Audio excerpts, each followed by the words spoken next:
ಭೂಮಿ ಆಕಾಶಗಳನ್ನು ಸರ್ವಲೋಕವನ್ನು ಉಂಟು ಮಾಡಿ ಸರ್ವವನ್ನು ಪರಿಪಾಲನೆ ಮಾಡುವಂಥ ನಮ್ಮ ಪರಲೋಕದ ತಂದೆಯಾಗಿರುವ ದೇವರೇ, ನಿಮಗೆ ವಂದನೆಗಳು, ಸ್ತೋತ್ರವನ್ನು ಸಮರ್ಪಿಸುತ್ತೇವೆ.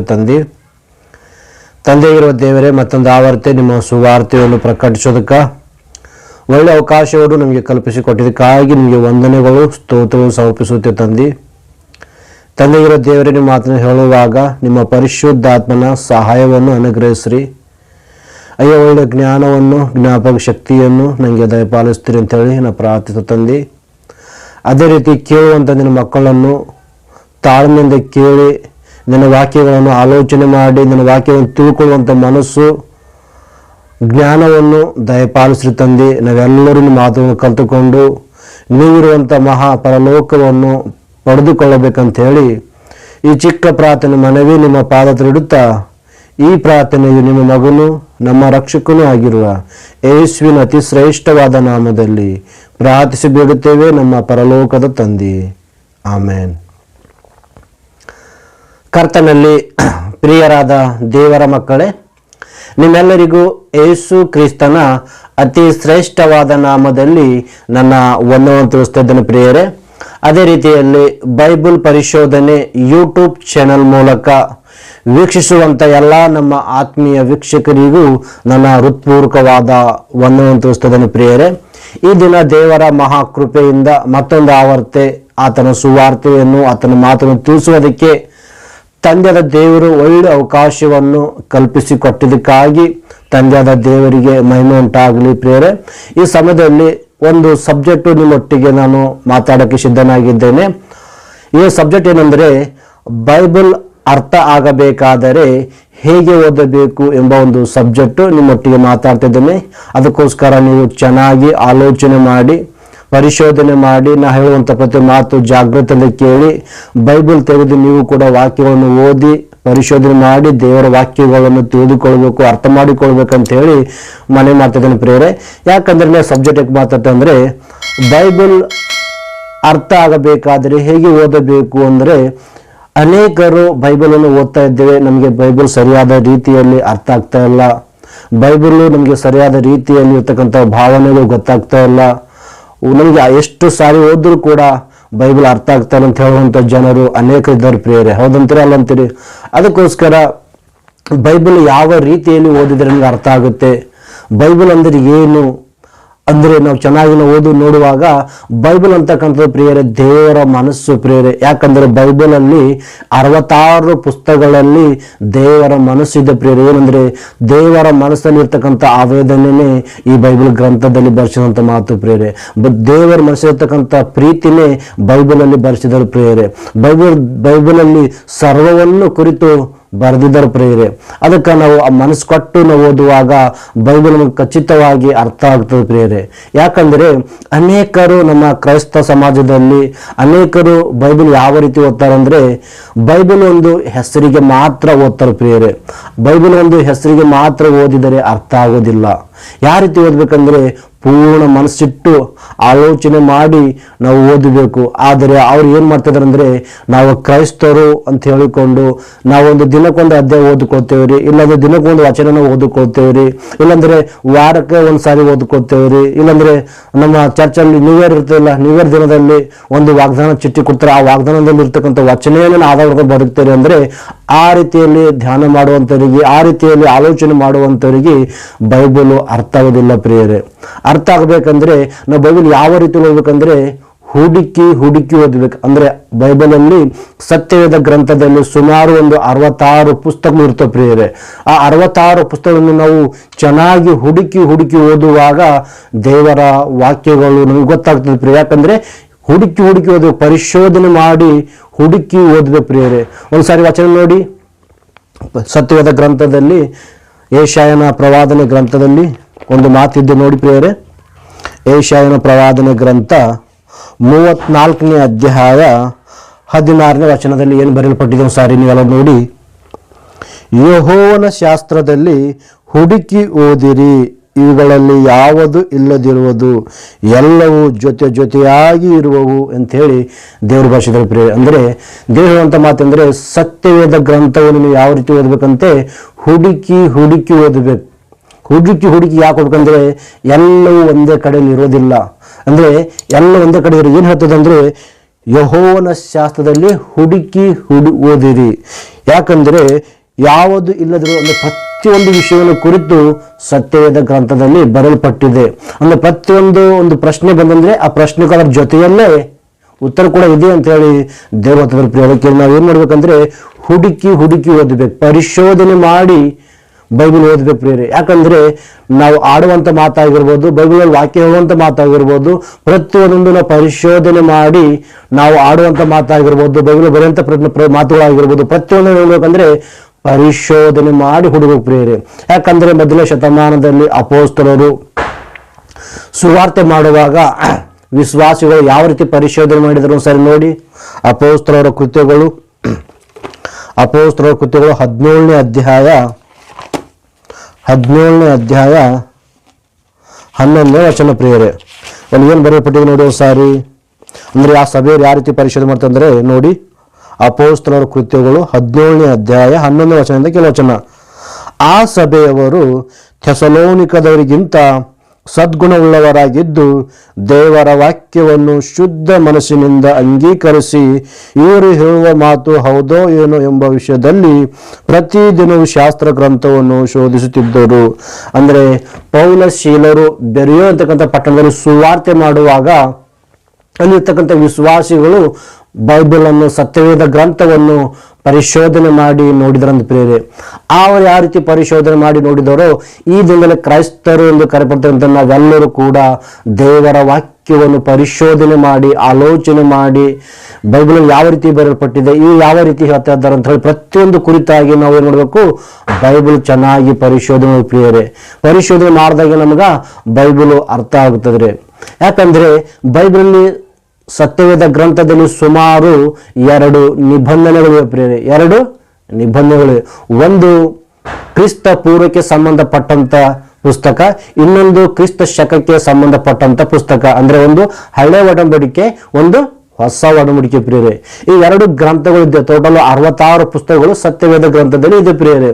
ಈ 66 ಗ್ರಂಥಗಳು ಏನ್ ಮಾಡ್ಬೇಕಂದ್ರೆ ನಾವು ಪ್ರಿಯರಾದ ದೇವರ ಮಕ್ಕಳೇ ಬೈಬಲು ಚೆನ್ನಾಗಿ ನಾವು ಪರಿಶೋಧನೆ ಮಾಡಿ ಓದಿಕೊಳ್ಬೇಕಾಗಿದೆ ಪ್ರಿಯರೇ. ಅದಕ್ಕೆ ಇನ್ನೊಂದು ವಚನ ನೋಡಿ, ಯೆಶಾಯನ ಪ್ರವಾದನೆ ಗ್ರಂಥ 28ನೇ ಅಧ್ಯಾಯ 13ನೇ ವಚನ. ಹೀಗಿರಲು ಯೆಹೋವನ ಮಾತು ಆಜ್ಞೆಯ ಮೇಲೆ ಆಜ್ಞೆ, ಆಜ್ಞೆಯ ಮೇಲೆ ಆಜ್ಞೆ, ಸ್ತೋತ್ರದ ಮೇಲೆ ಸ್ತೋತ್ರ, ಸ್ತೋತ್ರದ ಮೇಲೆ ಸ್ತೋತ್ರ, ಇಲ್ಲಿ ಸ್ವಲ್ಪ ಅಲ್ಲಿ ಸ್ವಲ್ಪ ಎಂಬುದಾಗಿ ಇವರಿಗೆ ಪರಿಮಣಿಸುವುದು ಅಂತೇಳಿ ದೇವರು ಹೇಳ್ತಿದ್ರು ಪ್ರಿಯರೇ. ಆದರೆ ಈ ವಚನವನ್ನು ಅನೇಕರು ನಮ್ಮ ಕ್ರೈಸ್ತರಲ್ಲಿ ಅನೇಕರು ಬೋಧಕರು ಅಂದರೆ ಎಲ್ಲರನ್ನು ಕುರಿತು ಮಾತಾಡ್ತಾರಲ್ಲ, ಕೆಲವರನ್ನು ಕುರಿತು ಮಾತಾಡ್ತಾರೆ. ಏನಂದರೆ ಅನೇಕರು ಏನು ಮಾಡಿದ್ರು ಅಂದರೆ ಅಪಾರ್ಥ ಮಾಡಿಕೊಂಡಿದ್ದಾರೆ ಪ್ರಿಯರೇ. ಯಾವ ರೀತಿ ಅಪಾರ್ಥ ಅಂದರೆ ಇಲ್ಲಿ ಸ್ವಲ್ಪ ಅಲ್ಲಿ ಸ್ವಲ್ಪ ಅಂದಾಗ ಕೆಲವೊಂದು ವಾಕ್ಯಗಳು ಸತ್ಯವೇದ ಗ್ರಂಥದಲ್ಲಿ ಇದೆ, ಇನ್ನೊಂದು ಸ್ವಲ್ಪ ವಾಕ್ಯಗಳು ಬೇರೆ ಗ್ರಂಥಗಳಲ್ಲಿ ಇವೆ ಅಂತೇಳಿ ಅವರು ನಂಬಿದ್ದಾರೆ, ಹಾಗೆ ಬೋಧಿಸ್ತಾ ಕೂಡ ಇದ್ದಾರೆ ಪ್ರಿಯರೇ. ಅದು ಬಿಲ್ಕುಲ್ ತಪ್ಪು. ಯಾಕಂದರೆ ಬೈಬಲು ದೇವರು ಬರೆಸಿರುವಂಥ ಗ್ರಂಥ, ಬೈಬಲು ಪರಿಶುದ್ಧಾತ್ಮನ ಪ್ರೇರಣೆಯಿಂದ ಬರೆದಂಥ ಗ್ರಂಥ ಪ್ರಿಯರೇ. ಬರೆದಾಗ ಇಲ್ಲಿ ಏನು ಬರೆಯಲ್ಪಟ್ಟಿದೆ ಅಂದರೆ ಇಲ್ಲಿ ಸ್ವಲ್ಪ ಅಲ್ಲಿ ಸ್ವಲ್ಪ ಅಂದಾಗ ಬೈಬಲಲ್ಲಿ ಸುಮಾರು 66 ಪುಸ್ತಕಗಳು ಇರೋದರಿಂದ ಅಲ್ಲಿ ಸ್ವಲ್ಪ ಇಲ್ಲಿ ಸ್ವಲ್ಪ ಅಂತೇಳಿ ದೇವರು ಹೇಳಿದ್ದಾರೆ ಪ್ರಿಯರೇ. ಅಂದರೆ ನಾವು 66 ಪುಸ್ತಕಗಳನ್ನು ಚೆನ್ನಾಗಿ ಪರಿಶೋಧನೆ ಮಾಡಿ ಓದುವಾಗ ದೇವರ ಮಹಾಜ್ಞಾನವು ನಮಗೆ ಅರ್ಥವಾಗ್ತದೆ ಪ್ರಿಯರೇ. ಯಾಕಂದರೆ ಒಂದು ಸಂದರ್ಭದಲ್ಲಿ ನಾವು ಓದುವಾಗ ಅಲ್ಲಿ ಏನಾದರೂ ಪ್ರಶ್ನೆ ಬಂದಿದೆ ಅಂದರೆ ಇನ್ನೊಂದು ಗ್ರಂಥದಲ್ಲಿ ನಮಗೆ ಉತ್ತರ ಸಿಗುತ್ತದೆ ಪ್ರಿಯರೇ.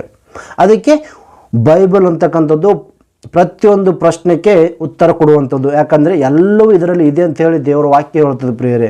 ಅದಕ್ಕೆ ಒಂದು ಸ್ಥಳದಲ್ಲಿ ನಮಗೆ ಪ್ರಶ್ನೆ ಬಂದೆ ಅಂದರೆ ಇನ್ನೊಂದು ಸ್ಥಳದಲ್ಲಿ ನಮಗೆ ಉತ್ತರ ಸಿಗುತ್ತದೆ ಪ್ರಿಯ. ಅದಕ್ಕೆ ಇಲ್ಲಿ ಸ್ವಲ್ಪ ಅಲ್ಲಿ ಸ್ವಲ್ಪ ಅಂದಾಗ ನಾವು ಬೇರೆ ಗ್ರಂಥ ಹೋಗಿ ಹುಡುಕಬಾರ್ದು ಪ್ರಿಯರೇ, ಬೈಬಲಲ್ಲೇ ಹುಡುಕಿ ಓದಬೇಕು, ಪರಿಶೋಧನೆ ಮಾಡಬೇಕು. ಯಾಕಂದರೆ ನಾವು ಬೈಬಲ್ ಓದುವಾಗ ನಾವು ನೆನಪಿಟ್ಟುಕೊಳ್ಳಬೇಕಾದದ್ದು ಒಂದು ಕಾಲ, ಸಂದರ್ಭ, ಭಾಷೆಗಳನ್ನು ಕುರಿತು, ಅದರ ಭಾವನೆಯನ್ನು ಕುರಿತು ಇವು 4 ತಲೆಯಲ್ಲಿ ಇಟ್ಟುಕೊಂಡು ನಾವು ಬೈಬಲ್ ಓದುವಾಗ ಬೈಬಲ್ ಅದ್ಭುತ ರೀತಿಯಲ್ಲಿ ಅರ್ಥ ಆಗ್ತದೆ ಪ್ರಿಯರೇ. ಯಾಕಂದರೆ ಬೈಬಲ್ ಅಂತಕ್ಕಂಥದ್ದು ದೇವರ ಮನಸ್ಸು, ಆ ಮನಸ್ಸು ನಮಗೆ ಅರ್ಥ ಆಗ್ತದೆ ಪ್ರಿಯರೇ. ಅದಕ್ಕೋಸ್ಕರ ನಾವು ಕಾಲಗಳನ್ನು, ಸಂದರ್ಭಗಳನ್ನು ಕುರಿತು ಆಲೋಚನೆ ಮಾಡಬೇಕು. ಯಾಕಂದರೆ ಕ್ರಿಸ್ತ ಪೂರ್ವದಲ್ಲಿ ಮೋಶೆ ಇದ್ದದನ್ನೆಲ್ಲ, ಆ ಮೋಶೆ ಕಾಲದಲ್ಲಿ ಮೋಶೆ ಪ್ರಾರ್ಥನೆ ಮಾಡಿದಾಗ ಸಮುದ್ರ ವಿಭಾಗ ಆಗಿದೆ ಪ್ರಿಯರೇ.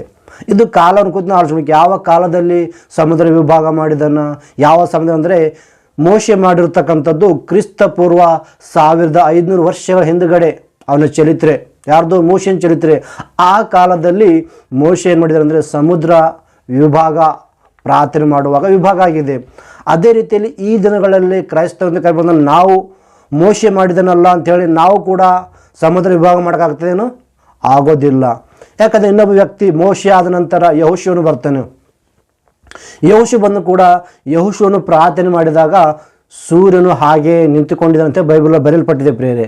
ಆದರೆ ಯೆಹೋಶುವ ಮಾಡಿದ್ದಾನೆ ಅಂತೇಳಿ ಈ ದಿನಗಳಲ್ಲಿ ನಾವು ಕೂಡ ಪ್ರಾರ್ಥನೆ ಮಾಡಿ ಸೂರ್ಯನೇ ಅಲ್ಲೇ ನಿಂತುಕೋ ಅಂದಾಗ ಸೂರ್ಯ ಏನಾದರೂ ನಿಂತುಕೋತಾನೇನ್ರಿ? ಸಾಧ್ಯ ಇಲ್ಲ. ಅಂದರೆ ಕಾಲವನ್ನು ಕುರಿತು ಆಲೋಚನೆ ಮಾಡಬೇಕು. ಯಾವ ಕಾಲದಲ್ಲಿ ಮಾಡಿದರೆ, ಯಾವ ಸಂದರ್ಭದಲ್ಲಿ ಮಾಡಿದ್ರೆ ಅಂತೇಳಿ ಕಾಲವನ್ನು ಕುರಿತು ನಾವು ಆಲೋಚನೆ ಮಾಡಬೇಕು ಪ್ರಿಯರೇ. ಯಾಕಂದರೆ ಮುಂದೆ ಮೊದಲ ಶತಮಾನದಲ್ಲಿ ಬಂದಾಗ ಯೇಸು ಕ್ರಿಸ್ತರು ಸಮುದ್ರ ಮೇಲೆ ನಡ್ಕೊಂಡು ಹೋಗುವಂಥದ್ದು, ಅಥವಾ ಯೇಸು ಕ್ರಿಸ್ತರು ಸತ್ತಿರ್ತಕ್ಕಂಥ ವ್ಯಕ್ತಿಗಳನ್ನು ಬದುಕಿಸುವಂಥದ್ದು, ಇಲ್ಲಾಂದರೆ ಅಪೋಸ್ತಲರು ಹುಟ್ಟು ಕುಂಟನನ್ನು ಕಾಲು ಬರುವಂತೆ ಮಾಡುವಂಥದ್ದು, ಹುಟ್ಟು ಕುರುಡನಿಗೆ ಕಣ್ಣುಗಳು ಬರುವಂತೆ ಮಾಡುವಂಥದ್ದು, ಕುಷ್ಠರೋಗಿಗಳನ್ನು ಗುಣಪಡಿಸುವಂಥದ್ದು, ಸತ್ತಿರತಕ್ಕಂಥ ವ್ಯಕ್ತಿಗಳಿಗೆ ಬದುಕಿಸುವಂಥದ್ದು ಜರುಗಿದೆ ಪ್ರಿಯರೇ. ಇವು ಯಾವ ಕಾಲದಲ್ಲಿ ಜರುಗಿದೆ ಅಂತೇಳಿ ಕಾಲಗಳನ್ನು ನಾವು ಆಲೋಚನೆ ಮಾಡಬೇಕು. ಅಂದರೆ ಆ ಕಾಲದಲ್ಲಿ ಜರುಗಿದೆ, ಈ ಕಾಲದಲ್ಲಿ ಜರುಗ್ತಾವ ಅಥವಾ ಜರಗಲ್ವಾ ಅಂತೇಳಿ ನಾವು ಆಲೋಚನೆ ಮಾಡಬೇಕು. ಯಾಕಂದರೆ ಅವರ ಕಾಲದಲ್ಲಿ ನಮ್ಮ ಕೈಯಲ್ಲಿದೆಲ್ಲ ಸತ್ಯವೇದ ಗ್ರಂಥ, 66 ಪುಸ್ತಕಗಳಿಂದ ಗ್ರಂಥ. ಈ ಗ್ರಂಥ ಸಂಪೂರ್ಣವಾದಂಥ ಗ್ರಂಥ ಅವರ ಕೈಯಲ್ಲಿ ಇಲ್ಲದೇ ಇರುವ ಕಾರಣಕ್ಕಾಗಿ ದೇವರು ಅವರ ಕೈಯಿಂದ ಕೆಲವೊಂದು ಅದ್ಭುತ ಕಾರ್ಯಗಳನ್ನು, ಮಹತ್ ಕಾರ್ಯವನ್ನು ಮಾಡಿಸಿದ ಪ್ರಿಯರೇ. ಯಾಕಂದ್ರೆ ದೇವರು ವಾಕ್ಯ ಬರಲ್ಪಟ್ಟಿದೆ, ಸಂಪೂರ್ಣವಾದದ್ದು ಬಂದಾಗ ಅಪೂರ್ಣವಾದದ್ದು ಇಲ್ಲದಂತೂ ಆಗುವುದು ಅಂತೇಳಿ ದೇವರು ಹೇಳಿದ್ದಾರೆ. ಅಂದರೆ ಇವು ಸ್ವಸ್ಥತೆ ಮಾಡುವಂಥದ್ದಾಗಲಿ ಅಥವಾ ದೇವರು ಅವ್ರ ಕೆಲವೊಂದು ಸಂದರ್ಭಗಳ ಕಾರ್ಯಗಳು ಮಾಡಿರುವಂಥದ್ದಾಗಲಿ ಸಂದರ್ಭ ಅನುಗುಣವಾಗಿ ಆ ಸಮಯದಲ್ಲಿ ಮಾಡಿದರೆ ಪ್ರಿಯರೇ. ಯಾಕಂದರೆ ಸಂಪೂರ್ಣವಾದ ಬಂದಾಗ, ಸಂಪೂರ್ಣ ಸತ್ಯವೇದ ಸಂಪೂರ್ಣವಾದ ಗ್ರಂಥ ಬಂದಾಗ ಇವಾಗ ದೇವರು ನಿಲ್ಲಿಸಿದ್ದಾರೆ ಅನ್ನೋಂಥ ಸಂಗತಿ ನಾವು ಅರ್ಥ ಮಾಡಿಕೊಳ್ಬೇಕು. ಅಂದರೆ ಅವ್ರ ಕಾಲದಲ್ಲಿ ಜರುಗಿನ ಪ್ರಕಾರ ಈ ದಿನಗಳಲ್ಲಿ ಏನಾದರೂ ಜರುಗ್ತಾವ ಅಂಥೇಳಿ ನಾವು ಆಲೋಚನೆ ಮಾಡುವಾಗ ಈ ಕಾಲದಲ್ಲಿ ಜರುಗೋದಿಲ್ಲ. ಸತ್ತಂತರಿಗೆ ಬದುಕಿಸುವ ಶಕ್ತಿ ಯಾರಿಗೂ ಇಲ್ಲ. ಸಮುದ್ರವನ್ನು ವಿಭಾಗ ಮಾಡುವಂಥ ಶಕ್ತಿ ಯಾವ ದೈವ ಸೇವಕರಿಗಿಲ್ಲ. ಸೂರ್ಯನನ್ನು ನಿಲ್ಲಿಸುವಂಥ ಶಕ್ತಿ ಯಾವ ಭಕ್ತನಿಗೂ ಈ ಸಮಯದಲ್ಲಿ ಇಲ್ಲ ಪ್ರಿಯರೇ. ಇವಾಗ ನಿಂದಿರಕ್ಕೆ ಸಾಧ್ಯನೇ ಇಲ್ಲ. ಅದಕ್ಕೋಸ್ಕರ ನಾವು ಬೈಬಲ್ ಓದುವಾಗ ಕಾಲವನ್ನು ಕುರಿತು ಈ ರೀತಿಗೆ ಆಲೋಚನೆ ಮಾಡಬೇಕು ಪ್ರಿಯರೇ. ಆಲೋಚನೆ ಮಾಡುವಾಗ ಅದ್ಭುತ ರೀತಿಯಲ್ಲಿ ನಮಗೆ ಅರ್ಥವಾಗ್ತದೆ ಪ್ರಿಯರೇ. ಯಾಕಂದರೆ ಬೈಬಲನ್ನು ಓದುವಾಗ ಅದ್ಭುತ ರೀತಿ ಕಾಲವನ್ನು ಕುರಿತು ಚೆನ್ನಾಗಿ ಆಲೋಚನೆ ಮಾಡಿಕೊಂಡು ಓದಬೇಕು. ಅದಕ್ಕೆ ಒಬ್ಬ ಬೈಬಲಲ್ಲಿ ಇನ್ನೊಬ್ಬ ವ್ಯಕ್ತಿ ಅಂದರೆ ಕಂಚುಕಿ ಅಂತಕ್ಕಂಥ ಒಬ್ಬ ಮನುಷ್ಯನು ಸತ್ಯವೇದ ಅಂದರೆ ಶಾಸ್ತ್ರ ಯೆಶಾಯನ ಪ್ರವಾದನೆ ಗ್ರಂಥವನ್ನು ಓದುವಾಗ ಅವನು ಆಲೋಚನೆ ಮಾಡ್ತಾ ಇದ್ದಾನೆ. ನೋಡಿ, ಸರಿ ನೋಡಿ, ಅಪೊಸ್ತಲರ ಕೃತ್ಯಗಳು 8ನೇ ಅಧ್ಯಾಯ 34 ಏನು ಬರೆಯಲ್ಪಟ್ಟಿದೆ ನೋಡಿ. ಕಂಚುಕಿಯು ಈ ವಚನವನ್ನು ಕುರಿತು, ಪ್ರವಾದಿಯು ಇದನ್ನು ಯಾರ ವಿಷಯದಲ್ಲಿ ಹೇಳಿದ್ದಾನೆ? ತನ್ನ ವಿಷಯದಲ್ಲೋ ಮತ್ತೊಬ್ಬನ ವಿಷಯದಲ್ಲೋ? ದಯಮಾಡಿ ಹೇಳಬೇಕು ಎಂದು ಫಿಲಿಪ್ಪನು ಕೇಳಲು. ಅಂದರೆ ಇಲ್ಲೇನು ಅರ್ಥ ಆಗ್ತದೆ ಅಂದರೆ, ಕಂಚುಕಿ ಅಂತಕ್ಕಂಥ ವ್ಯಕ್ತಿ ಒಂದು ಗ್ರಂಥದ ಸುರುಳಿಯನ್ನು ಓದುತ್ತಿದ್ದನು. ಯೆಶಾಯನ ಪ್ರವಾದನೆ ಗ್ರಂಥವನ್ನು ಓದುತ್ತಾ ಇದ್ದನು. ಆ ಪ್ರವಾದನೆ ಗ್ರಂಥ ಯೆಶಾಯನ ಓದುವಾಗ ಇದು ತನ್ನ ವಿಷಯದಲ್ಲಿ ಮಾತಾಡಿಕೊಂಡಿದ್ದಾನ ಅಥವಾ ಬೇರೆಯವರ ವಿಷಯದಲ್ಲಿ ಮಾತಾಡಿಕೊಂಡಿದ್ದಾನೆ ಅಂತೇಳಿ ಅವನು ಸಂದರ್ಭವನ್ನು ಕುರಿತು ಆಲೋಚನೆ ಮಾಡಿ ಓದ್ತದನು ಪ್ರಿಯ. ಯಾರು? ಕಂಚುಕಿ ಅಂತಕ್ಕಂಥ ವ್ಯಕ್ತಿ ಇದು ತನ್ನ ವಿಷಯದಲ್ಲಿ ಮಾತಾಡಿದನ ಅಥವಾ ಬೇರೆಯವರ ಕುರಿತು ಮಾತಾಡಿದಾನೆ ಅಂತೇಳಿ ಆಲೋಚನೆ ಮಾಡ್ತಿದ್ದಾನೆ, ಸಂದರ್ಭ ಆಲೋಚನೆ ಮಾಡ್ತಿದ್ದಾನೆ. ಆ ರೀತಿಯಲ್ಲಿ ಕ್ರೈಸ್ತರು ಕೈ ಬಂದ ನಾವು ಕೂಡ ಸಂದರ್ಭಗಳನ್ನು ಆಲೋಚನೆ ಮಾಡಿಕೊಂಡು ಓದಬೇಕು ಪ್ರಿಯರೇ. ಸಂದರ್ಭಗಳನ್ನು ಆಲೋಚನೆ ಮಾಡಿ ಓದಿಕೊಳ್ಳುವಾಗ ದೇವರ ಮಹಾಜ್ಞಾನದ ಸಂಗತಿಗಳು ನಮಗೆ ಅರ್ಥ ಆಗ್ತದೆ ಪ್ರಿಯರೇ. ಇನ್ನೊಂದು ವಚನ ನೋಡಿ, ಯಾಜಕಕಾಂಡ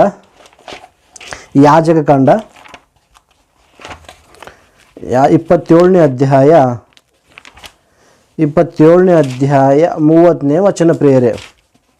ಯಾಜಕಕಾಂಡ 27:30 ವಚನ ನೋಡಿ. ಹೊಲದ ಬೆಳೆಯಿಂದಾಗಲಿ ತೋಟದ ಹಣ್ಣುಗಳಾಗಲಿ ಭೂಮಿನುಂಟಾದ ಎಲ್ಲ ಆದಾಯಗಳಲ್ಲಿ 10ನೇ ಪಾಲು ಯೆಹೋವನದಾಗಿರಬೇಕು. ಅಂದರೆ ಏನು ಹೇಳ್ತಿದ್ದಾರೆ ಅಂದರೆ, ಕ್ರಿಸ್ತ ಪೂರ್ವದಲ್ಲಿ 1500 ವರ್ಷಗಳ ಹಿಂದುಗಡೆ ಇಸ್ರಾಯೇಲರ ಇರ್ತಕ್ಕಂಥ ಜನರಿಗೆ ಮೋಶೆ ಹೇಳುವಂಥ ಮಾತು, ಮೋಶೆಗೆ ದೇವರು ಹೇಳುವಂಥ ಮಾತು, ಮೋಶೆ ಇಸ್ರಾಯೇಲ್ ಜನರಿಗೆ ಹೇಳುವಂಥ ಮಾತೇನೆಂದರೆ, ನೀವು ಮಾಡುವಂಥ ಎಲ್ಲ ಕೆಲಸ ಕಾರ್ಯಗಳಲ್ಲಿ 10ರಲ್ಲಿ 1 ಪಾಲು ದೇವರದಾಗಿರೋ ಯೆಹೋವನದಾಗಿರ್ಬೇಕು ಅಂತೇಳಿ ದಶಮ ಭಾಗ ಅಂತಕ್ಕಂಥ ಒಂದು ಪದ್ಧತಿ, ಒಂದು ಆಜ್ಞೆ ದೇವರು ತರ್ತಿದ್ದಾರೆ ಪ್ರಿಯರೇ. ಇದು ಯಾರಿಗೆ ಹೇಳ್ತಿದ್ರ ಮಾತು ಅಂದರೆ, ಕ್ರಿಸ್ತ ಪೂರ್ವದಲ್ಲಿರ್ತಕ್ಕಂಥ ಇಸ್ರಾಯೇಲ್ ಜನಾಂಗದಲ್ಲಿ ಹೇಳ್ತಾ ಇದ್ದಾರೆ. ಆದರೆ ಈ ವಚನವನ್ನು ಅಪಾರ್ಥ ಮಾಡಿಕೊಳ್ಳದೆ, ಸಂದರ್ಭವನ್ನು ತಿಳ್ಕೊಳ್ಳದೆ, ಯಾರಿಗೆ ಹೇಳಿದ್ದಾರೆ, ಯಾರೊಟ್ಟಿಗೆ ಮಾತಾಡಿದ್ದಾರೆ, ಯಾರು ಪರಿಪಾಲನೆ ಮಾಡಬೇಕಂತ ಅರ್ಥ ಮಾಡಿಕೊಳ್ಳದೆ ನಮ್ಮ ಕ್ರೈಸ್ತ ಬೋಧಕರಲ್ಲಿ ಕೆಲವರು ಏನು ಮಾಡ್ತಿದ್ದಾರೆ ಅಂದರೆ, ದಶಮ ಭಾಗ ಅಂತಕ್ಕಂಥದ್ದು ಈಗಲೂ ಕೂಡ ಕೊಡಬೇಕು ಎಂಬಂಥ ಆಜ್ಞೆ ಈಗೂ ಕೂಡ ನಮ್ಮ ಮಧ್ಯದಲ್ಲಿ ಇದೆ ಪ್ರಿಯರೇ. ಅಂದರೆ ಅವರು ಆಲೋಚನೆ ಮಾಡ್ತಾಯಿಲ್ಲ, ಯಾವ ಸಂದರ್ಭದಲ್ಲಿ ಹೇಳಿದ್ದಾರೆ, ಯಾರಿಗೆ ಹೇಳಿದ್ದಾರೆ, ದಶಮ ಭಾಗ ಕೊಡಬೇಕೆಂಬಂಥ ಆಜ್ಞೆ ಯಾರಿಗಿದೆ ಅಂಥೇಳಿ ಆಲೋಚನೆ ಮಾಡದೆ, ಅದು ಇಸ್ರಾಯೇಲ್ಗೆ ಕೊಡಲ್ಪಟ್ಟಿದೆಯಾ ಅಥವಾ ಕ್ರೈಸ್ತರಿಗೆ ಕೊಡಲ್ಪಟ್ಟಿದೆ ಆಲೋಚನೆ ಮಾಡದೆ ದಶಮ ಭಾಗ ನೀವು ಕೂಡ ಕೊಡಿ ಅಂತ ಹೇಳ್ತಿದ್ರು ಪ್ರಿಯರೇ. ಅದಕ್ಕೆ ಅಪಾರ್ಥ ಮಾಡಿಕೊಂಡಿದ್ರು. ಯಾಕೆ ಅಂದರೆ ಅದು ಯಾರಿಗೆ ಹೇಳಲ್ಪಟ್ಟಿದೆ ಮಾತು ಅಂತ ತಿಳ್ಕೊಂಡಿಲ್ಲ. ಅದಕ್ಕೆ ಅದು 10ರಲ್ಲಿ 1 ಭಾಗ ಯಾರಿಗೆ ಕೊಡಬೇಕು ಅಂದರೆ ಇಸ್ರಾಯೇಲರು ಯಾಜಕರಿಗೆ ಕೊಡಬೇಕು ಪ್ರಿಯರೇ. ಅದಕ್ಕೆ ಕ್ರಿಸ್ತ ಪೂರ್ವದಲ್ಲಿ ಇಸ್ರಾಯೇಲ್ ಜನರು ಸಮಪಟ್ಟಿದ್ದು, ಅದಕ್ಕೆ ಕ್ರೈಸ್ತರಿಗೆ ಅಲ್ಲ ಪ್ರಿಯರೇ. ಈ ರೀತಿ ನಾವು ಸಂದರ್ಭಾನುಸಾರವಾಗಿ ವಾಕ್ಯಗಳನ್ನು ಓದಬೇಕು ಪ್ರಿಯರೇ. ಈ ರೀತಿ ಓದುವಾಗ ದೇವರ ವಾಕ್ಯವು ನಮಗೆ ಅದ್ಭುತ ರೀತಿಯಲ್ಲಿ ಅರ್ಥವಾಗುತ್ತದೆ. ಈ ವಾಕ್ಯವನ್ನು ಇಷ್ಟೊಂದು ಪರಿಶೋಧನೆ ಮಾಡಿ ಇಷ್ಟೊಂದು ಅದ್ಭುತವಾಗಿ ಯಾಕೆ ಪರಿಶೋಧನೆ ಓದಬೇಕಂದ್ರೆ, ಈ ವಾಕ್ಯದಿಂದ ನಮ್ಮ ಆತ್ಮಗಳನ್ನು ಕಾಪಾಡಿಕೊಳ್ಳೋದಕ್ಕೆ ಶಕ್ತಿ ವಾಕ್ಯಕ್ಕಿದೆ ಪ್ರಿಯರೇ. ಒಂದು ಸಾರಿ ನೋಡಿ, ಯಾಕೋಬನ ಬರೆದ ಪತ್ರಿಕೆ ಇಷ್ಟೊಂದು ಜಾಗ್ರತೆಯಿಂದ ಅಷ್ಟೊಂದು ಪರಿಶೋಧನೆ ಮಾಡಿ ಬೈಬಲ್ ಯಾಕೆ ಓದ್ಕೋಬೇಕು, ಅಷ್ಟೊಂದು ಅರಿವು ಕೇರ್ಫುಲ್ಲಾಗಿ ಯಾಕೆ ಇರಬೇಕಂದ್ರೆ ದೇವರು ವಾಕ್ಯ ಹೇಳ್ತಿದ್ದ ನೋಡಿ. ಒಂದು ಸಾರಿ ಯಾಕೋಬನ ಬರೆದ ಪತ್ರಿಕೆ 1ನೇ ಅಧ್ಯಾಯ 21ನೇ ವಚನ ಏನು ಬಂದಿದೆ ನೋಡಿ. ಆದ ಕಾರಣ ಎಲ್ಲ ನೀಚತನವನ್ನು ಎಲ್ಲ ದುಷ್ಟತನವನ್ನು ತೆಗೆದುಹಾಕಿ ಮನುಷ್ಯನೊಳಗೆ ಬೇರೂರುವ ವಾಕ್ಯಕ್ಕೆ ನಮ್ರತೆಯಿಂದ ಎಡೆಗುಡಿರಿ, ಅದು ನಿಮ್ಮ ಆತ್ಮಗಳನ್ನು ರಕ್ಷಿಸುವುದಕ್ಕೆ ಸಾಮರ್ಥ್ಯವುಳ್ಳದಾಗಿದೆ. ಏನು ಹೇಳ್ತದೆ ಅಂದರೆ, ವಾಕ್ಯಕ್ಕೆ ನಮ್ರತೆಯಿಂದ ಒಳಗಾಗಬೇಕಂತ. ಯಾಕಂದರೆ ಈ ವಾಕ್ಯವನ್ನು ಜಾಗ್ರತೆಯಿಂದ ಮನಸ್ಸು ಕೊಟ್ಟು ಪೂರ್ಣ ಮನಸ್ಸಿನಿಂದ ನಾವು ಓದುವಾಗ ಅಷ್ಟೊಂದು ಕೇರ್ಫುಲ್ಲಾಗಿ ಯಾಕೆ ಓದಬೇಕಂದ್ರೆ, ಈ ವಾಕ್ಯನೇ ನಮ್ಮ ಆತ್ಮಗಳನ್ನು ರಕ್ಷಿಸುವಂಥದ್ದು.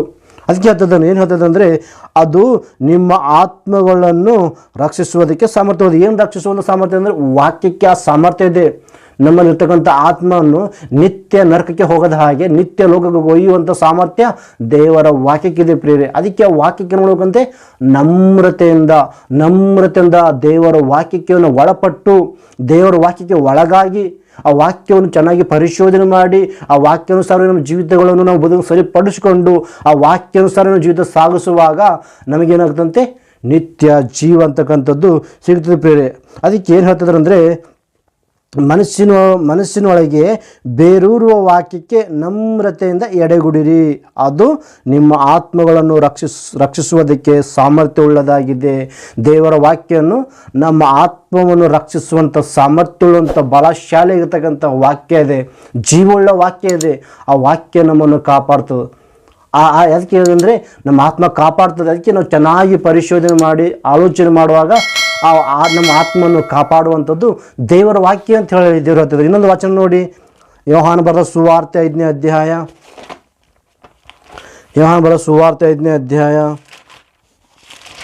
ಅಲ್ಲಿ ಏನು ಬರೆಯಲ್ಪಟ್ಟಿದೆ ನೋಡಿ. ಒಂದು ಸಾರಿ ಯೋಹಾನ ಬರೆದ ಸುವಾರ್ತೆ 5ನೇ ಅಧ್ಯಾಯದಲ್ಲಿ 5:39 ವಚನ ನೋಡಿ.